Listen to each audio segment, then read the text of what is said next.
Jagat dunia sosial media akhir-akhir ini tengah dikejutkan dengan kabar dugaan putusnya hubungan Nikita Mirzani dengan sang kekasih yang juga diketahui merupakan asisten pribadi dari calon orang nomor 1 Republik Indonesia. Ya, santer dikabarkan karena banyak dugaan yang berseliweran, termasuk diantaranya dugaan perselingkuhan hingga tindak kekerasan yang konon dilakukannya. Kabar dugaan terkait hal ini pun sempat tercetus lewat seorang konten kreator yang biasa mengunggah pernyataan-pernyataan mengejutkannya di akun sosial media TikTok bernama Yoloane. Lantas, bagaimana pula sikap Nikita Mirzani kali ini? Seperti apa pula pengakuan Yoloane yang mengaku mendapatkan informasi terkait perkelahian yang terjadi di sebuah bar terkemuka di Jakarta tersebut?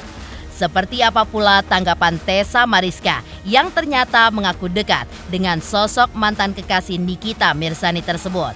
Benarkah pula lantaran sering melihat kesehariannya, Tessa Mariska pun tidak percaya jika mantan kekasih Nikita Mirzani tersebut seperti kabar yang tengah santer diberitakan? Pemirsa, bersama Intens Investigasi, kami hadirkan kabar terkini, terpercaya, dan teraktual. Tetapi sebelumnya, jangan lupa untuk like, subscribe, dan juga share channel YouTube ini.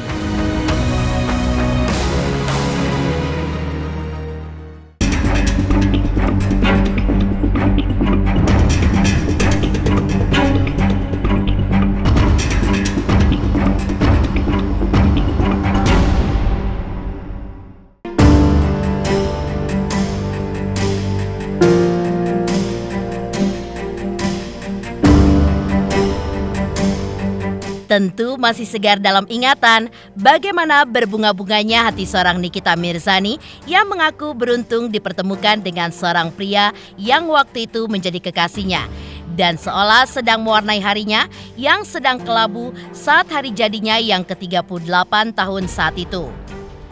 Baru sebulan berselang sejak kata-kata tersebut keluar dari bibirnya, muncul sebuah kabar jika hubungan di antara mereka tiba-tiba saja merenggang. Karena diawali akun media sosial Nikita Mirzani yang sudah tidak lagi mengikuti sang kekasih Rizky Irmansyah di akun media sosialnya. Mencoba untuk menelusuri lebih dalam dugaan kandasnya hubungan di antara mereka dan untuk mengetahui bagaimana perasaan Nikita Mirzani yang diduga dikecewakan. Tim Intens Investigasi pun mencuplik pernyataan yang keluar dari mulut pemilik nama asli Nikita Mirzani Mawardi tersebut. Di mana dalam siaran langsungnya di media sosial, ia pun menumpahkan semua perasaannya. Diduga sang kekasih santer diberitakan bermain api dengan seorang pemandu karaoke atau LC seperti berikut ini.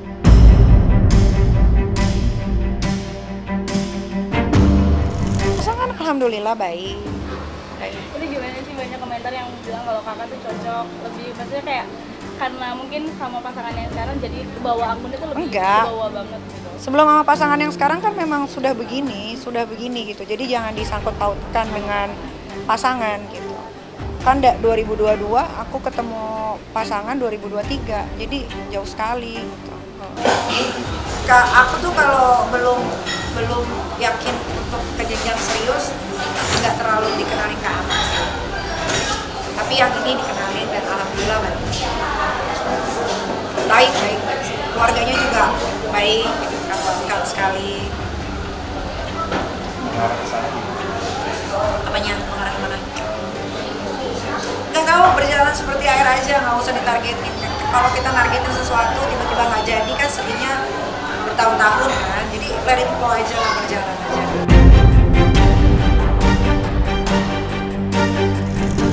Ya kan, ya pilihannya dia mau sama LC karaoke ya monggo. Ya berarti kita yang perempuan baik-baik ya, mundur. Tuh aja, sekarang tuh jangan dipusingin say, apa-apa tuh jangan dipusingin, apa-apa jangan dijadiin masalah. Itulah ya, kurang lebih. Tuh kan mulutnya Mas aja. Memang saya ngomong apa? Kan saya ngomong baik. Baik loh padahal. Kan saya ngomong baik. Dia mau sama siapa aja, ya silahkan. Itu haknya dia. Itu pilihan hidupnya. Salahnya di mana saya? Kok dibilang tuh kan mulai lagi? Memang saya ngomong apa? Memang saya Enggak kan? jeleki. Memang saya mencak-mencak. Memang saya marah-marah. Kan enggak. Dugaan main api yang dilakukan oleh mantan kekasih Nikita Mirzani tersebut memang pertama kali ditegaskan oleh seorang konten kreator yang terkenal cukup vokal dalam akun media sosialnya untuk mengungkapkan banyak hal. Saat itu, Yolo pun mengungkap ia mendapatkan informasi terkait hal tersebut.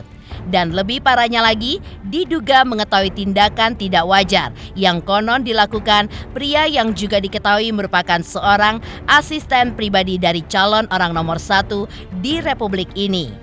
Ia pun menceritakan kejadian yang terjadi di sebuah bar terkemuka di Jakarta. Dan di sanalah diduga menjadi TKP, di mana terjadinya dugaan tindakan perkelahian yang berbuntut kandasnya hubungan Nikita Mirzani dengan kekasih hatinya. Karena ternyata gue dapet info nih 2 kejadian. Sebelumnya ada kejadian juga, kekerasan juga di Senopati. Jadi si Rizky ini datang di lantai 22 itu bertiga. Itu kayaknya staffnya, yang satunya gemuk, yang satunya kurus. Saya juga gemuk. Nah, si Rizky ini duduknya itu misah ya. Jadi 2 asistennya itu, 2 staffnya itu misah meja.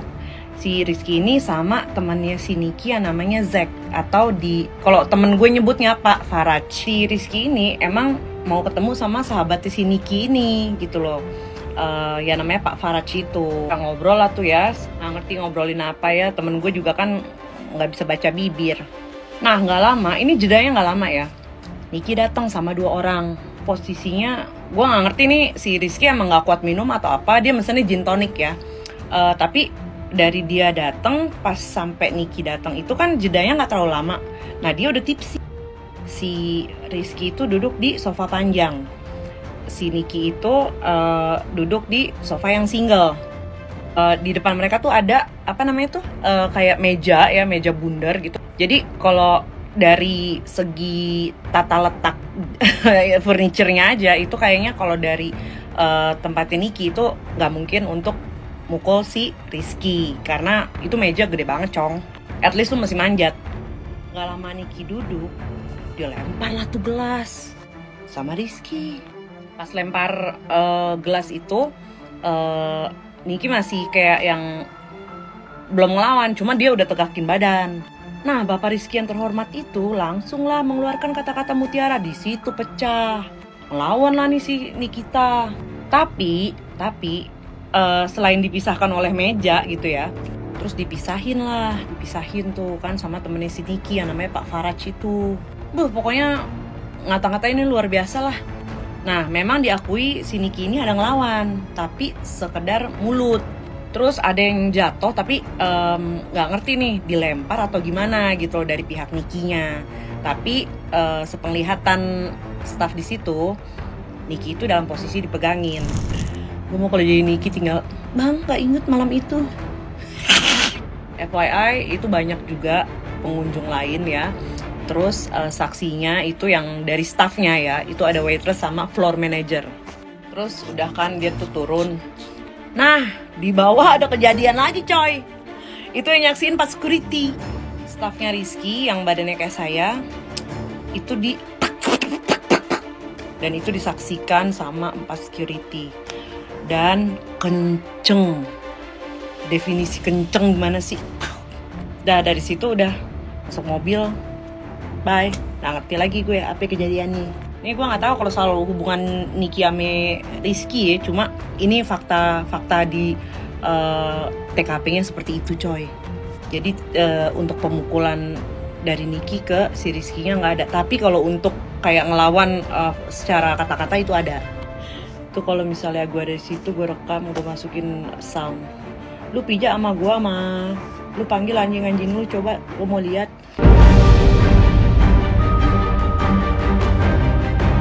Yang cukup mengejutkan lagi dari dugaan kandasnya hubungan Nikita Mirzani dengan kekasihnya. Warganet pun melihat masih ada raut wajah kesedihan yang ditangkap dari penampakan Nikita, terutama saat berlangsungnya siaran langsung tersebut. Namun, alih-alih menjawab tudingan tersebut, Nikita pun dengan tertawa lepas yang masih bisa terlihat dari wajahnya membantah pernyataan yang keluar dari pertanyaan warganet seperti berikut ini. Lalu, bagaimanakah Tessa Mariska yang mengaku kenal dengan sosok Rizky Irmansyah yang angkat bicara terkait kehebohan ini? Benarkah pula lantaran sering melihat keseharian mantan kekasih Nikita tersebut membuat Tessa Mariska pun tidak percaya jika Rizky seperti kabar yang kini tengah santer diberitakan? Kak, matanya habis nangis mulu. Ini mata bangun tidur. Ini baru bangun tidur tadi. Aku tidur jam 11. Terus karena teteh Ati pulang kampung, ya kan, dia anaknya melahirkan, dia punya cucu, jadi dia pulang kampung udah seminggu. Ya, terus aku harus bangun pagi karena anak-anak tuh bangun pagi, siapin sarapan, kasih makan. Nah, mereka belum dimandiin karena ini hari libur. Nah, kalau mereka mau tidur lagi silahkan, mau main silahkan. Kalau saya lihat bukan perseteruan ya. Saya ngeliat gini deh. Saya mengenal Rizky lumayan lama. Karena saya bergabung di Gerindra dan saya wakil sekjen dari Gerindra dari 2008. Dan Rizky saya kenal sudah cukup lama. Saya lihat anaknya baik banget, anak mami, baik, santun, tanggung jawab, dan dia menjaga bapak bener-bener. Gitu istilahnya gini loh. Istilahnya namanya dia tugasnya dia tuh kan menjaga bapak ya, job desk-nya dia tuh adalah menjaga gitu. Jadi dia apapun siapapun yang akan siapapun yang gimana menurut dia bahwa ini nggak nyaman di bapak saya, pasti dia akan tegas. Tapi anaknya baik banget, santun, sopan. Yang saya tahu itu anak mami lah. Bapak juga sayang banget sama Rizky karena anaknya memang nggak neko-neko, nggak pernah macem-macem, nggak pernah dia bobo cewek gitu, nggak pernah. Anaknya baik banget gitu, yang saya tahu gitu. Makanya waktu saya lihat gitu kan, saya lihat di seliweran ya, kayak di sosmed gitu ya. Wah, apa nih gitu? Saya kaget juga. Saya baru tahu juga, oh pacaran ya ternyata gitu, saya baru tahu gitu. Oh pacaran, saya nggak bisa ngambil kesimpulan mereka pacaran apa enggak, tapi yang saya lihat berseliweran bahwa dari NM, oh gini, oh mereka pacaran. Saya justru tahu melihat sosmed yang di sosmed bahwa menurut saya apa yang dikatakan oleh NM selama ini, oh mereka ternyata pacaran gitu. Saya nggak masuk ke dalamnya dan nggak ada kejadian itu, saya nggak ngetahui. Tapi kalau menurut saya, pendapat saya, Rizky itu nggak begitu. Rizky itu anaknya baik banget, santun. Dia itu sangat menyayangin mamahnya. Karena saya tidak melihat kejadian pemukulan itu, wah kalau dipukul bonyok dong. Kan dia Rizky tuh ini loh, kuat loh. Anaknya atletik bisa bonyok NM. Oh nggak bonyok, oh gitu. Apanya dipukul, hatinya? Oh saya juga nggak tahu ya. Karena setahu saya kalau benar, wah kalau saya dengar Rizky mukul NM, diduga bonyok dong. Karena Rizky anaknya keker loh. Ini masih apa sih? Masih absurd ya. Karena kan kita belum tahu mental apa yang kena. Gitu loh. Karena setahu saya Rizky begitu menghargai wanita.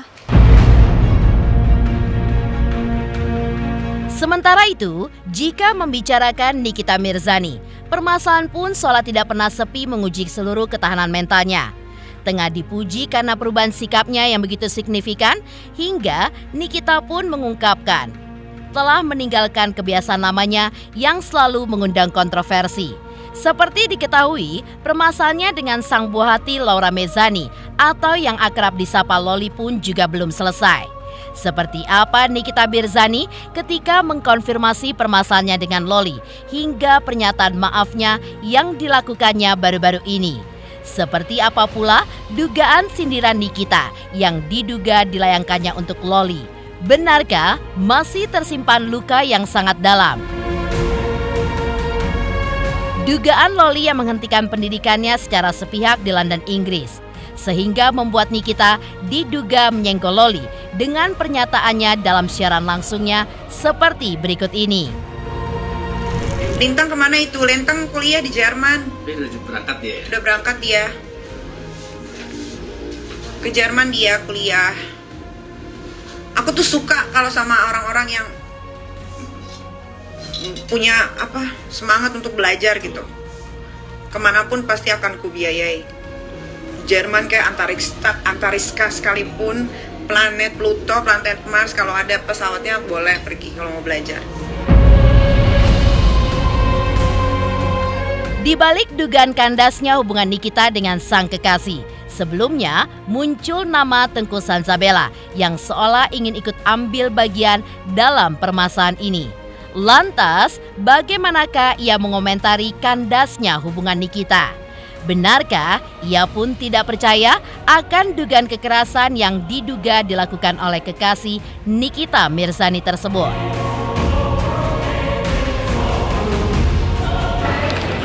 Saya Berbi Kumalasari, jangan lupa ayo subscribe Intens Investigasi dengan 3 juta subscriber.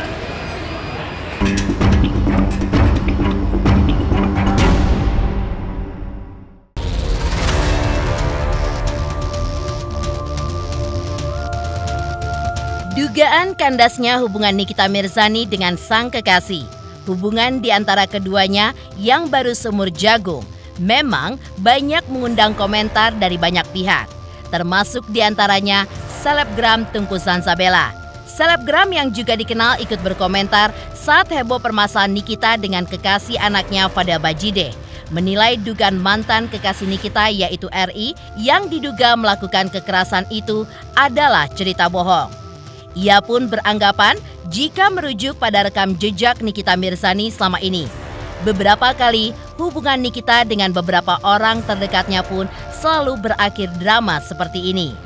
Bahkan menurut Sanzabella, Nikita sering berperilaku playing victim. Padahal sejatinya di mata netizen, Nikita Mirzani sendiri juga dikenal dengan image-nya sebagai perempuan yang suka membuat onar.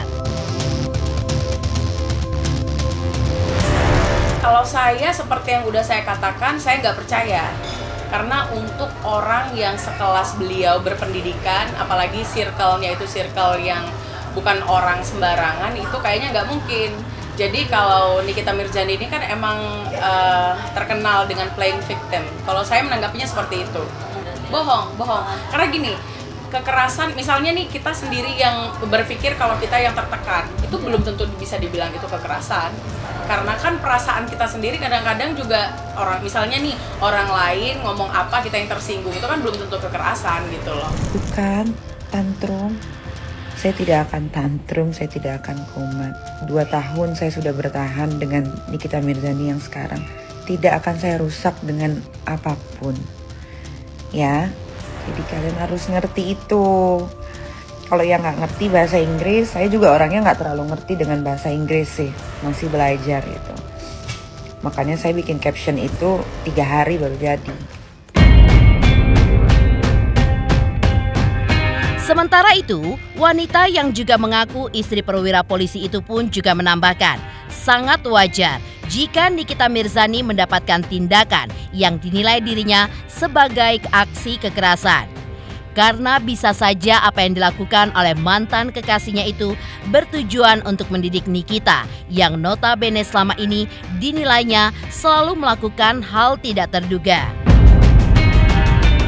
Kalaupun misalnya ada bahasa-bahasa si Mas Rizky yang menertibkan dia yang tidak tertib itu lalu dia tersinggung, mungkin itu sih yang dia bilang kekerasan ya, kekerasan mental dan fisik gitu. Fisiknya saya nggak ngerti apakah dia ditonjok atau apa, nggak ngerti.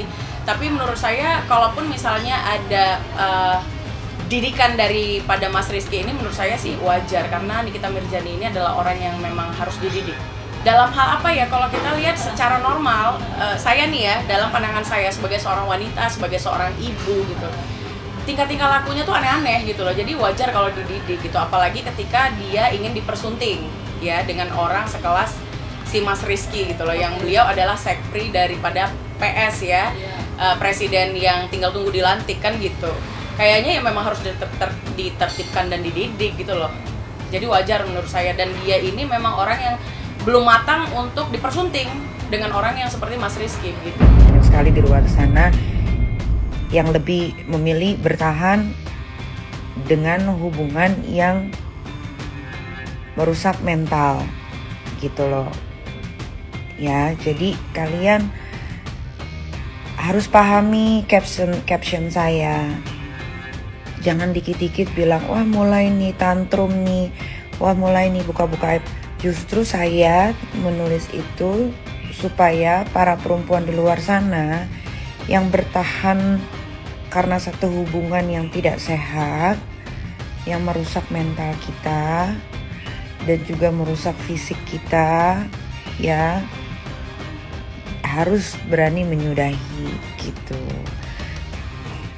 Coba kalian baca lagi yang betul gitu, pahami ya, jangan dikit-dikit tuh kan kumat. Pemirsa Intens Investigasi, jangan lupa saksikan terus Intens Investigasi.